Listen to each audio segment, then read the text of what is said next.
Bark 20 series smartphones. जो bell जो है तकरीबन 2:15 बजे हियरिंग के बाद बेल ग्रांट की गई थी।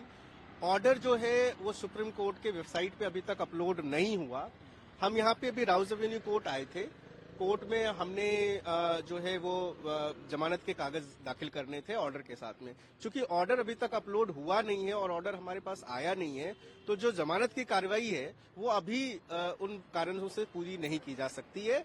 तो अभी सुबह जो है कल 10 बजे जब कोर्ट खुलेगी तो फिर एक दोबारा से फिर हम ऑर्डर के साथ जो जमानत के कागज वगैरह है वो पेश करेंगे। सर, सुप्रीम कोर्ट से जमानत हुई है, पहले खारिज हो गई थी, वही बेंच है जिसने अब दोबारा जमानत दी है, तो इसे आप संजय सिंह जी के लिए कितनी बड़ी राहत मान रहे हैं और इस पूरे मुकदमे में आम आदमी पार्टी के नेताओं के लिए कितनी बड़ी राहत? देखिए, ये संजय सिंह की बेल खारिज नहीं हुई।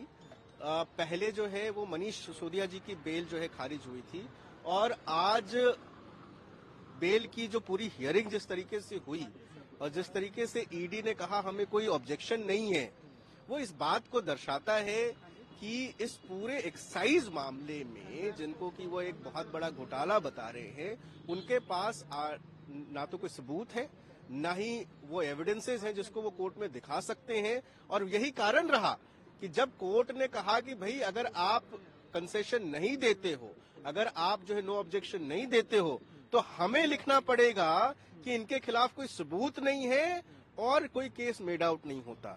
इससे बचने के लिए ईडी के काउंसिल ने ये आके कहा कि हमें कोई ऑब्जेक्शन नहीं है, इनको बेल ग्रांट कर दी जाए।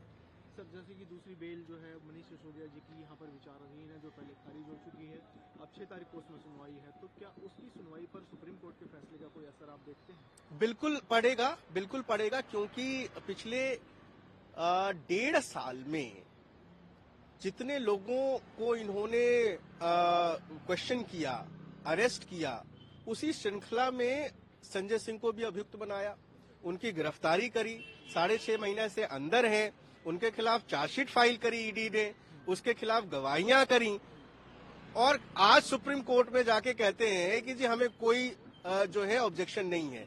इसका ये मतलब है कि जिस तरीके से संजय सिंह के खिलाफ आज ईडी ने ये साबित कर दिया कोर्ट में कि जी कमजोर केस है, तो फिर बाकी लोगों पे भी तो इसका प्रभाव पड़ेगा, बिल्कुल पड़ेगा। सर, जो स्टैंड चेंज किया है, स्टैंड जो शिफ्ट हुआ है लोअर कोर्ट में और हाई कोर्ट में, जो ईडी का स्टैंड था, जो अपोज कर रहे थे बिल, सुप्रीम कोर्ट में अपोज नहीं किया, इसके पीछे आप क्या कारण है? देखिए, मुझे तो सीधा सीधा कारण जो है, जो माननीय हमारे सुप्रीम कोर्ट में जजेस के जो सवाल थे वो बड़े तीखे थे और स्ट्रेट थे।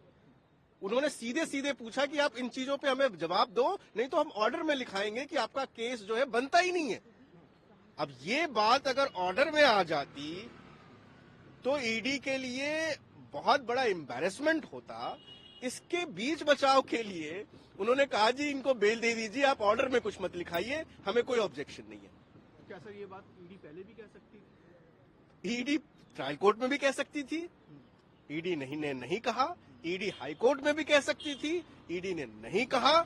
लेकिन सुप्रीम कोर्ट जो सर्वोच्च न्यायालय है, देश का सबसे बड़ी अदालत, वहां नहीं बच पाए।